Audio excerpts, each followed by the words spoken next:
काय रे प्रिसम? नाही म्हणजे आज सूर्य कुठून उगवलाय?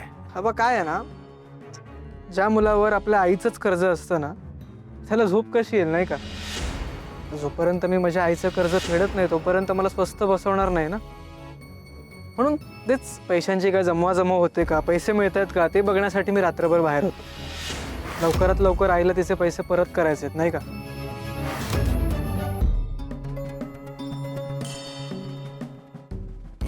श्रीकांत, बघितलंस हा मुलगा कसा बोलतोय ते?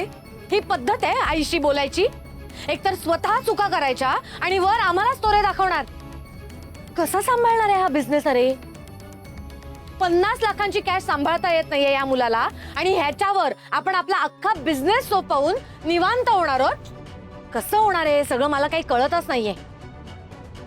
आदित्यकडनं मला खूप अपेक्षा होत्या, खूप विश्वास होता माझा त्याच्यावर. मला वाटलं होतं की मोठा मुलगा म्हणून तो सगळं सांभाळेल, घर, बिझनेस. पण नाही, तो बायकोचा पदर धरून निघून गेला आणि घर सोडून निघून जाताना घराचा, आई वडिलांचा, बिझनेसचा, कशाचा विचार नाही आला त्याच्या मनात. आता त्याच्याकडनं काहीही अपेक्षा नाही आहेत माझ्या, काही नाही.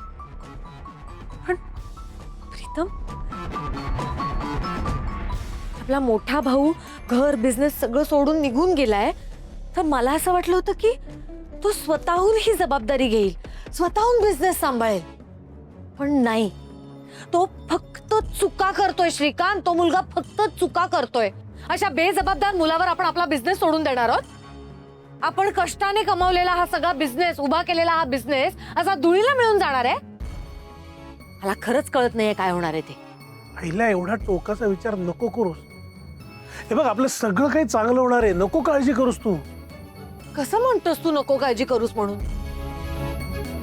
बघ आईला, मला तुझी काळजी कळतीये, पण तुझ्या लक्षात येत नाही का की आपल्या दोन्ही सुना खूप चांगल्या आहेत.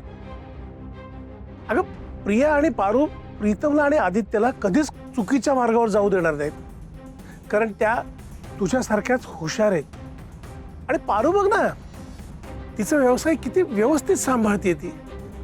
आणि मला खात्री आहे की आपला बिझनेस आणि हे किर्लोस्कर साम्राज्य नक्की पुढे घेऊन जाईल. अगं, खूप जिद्दी आणि धाडसी मुलगी आहे ती. माझा पूर्ण विश्वास आहे तिच्यावर.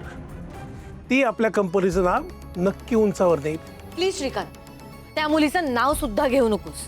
मी तुला आधीही सांगितलंय, तिचा आपल्याशी काहीही संबंध नाही. तिला मी जर माझी सूनच मानत नाही तर तिच्यावर हा सगळा बिझनेस सोपवण्याचा प्रश्नच कुठे येतो? आणि तू सुद्धा पारू पारू करून तिला डोक्यावर चढवू नकोस. कधी तुझ्या डोक्यावर मिरे वाटेल ना, कळणार पण नाही तुला. नाही, असं कधीच होणार नाही. आणि तू सुद्धा तिच्याबद्दल एवढं निगेटिव्ह नको बोलूस. आणि कितीही काहीही झालं ना तरी ती आपली सून आहे, हे सत्य तुला सुद्धा नाकारता येणार नाही. नाही श्रीकांत, काहीही झालं तरी तिला मी माझी सून म्हणून कधीच स्वीकारणार नाही.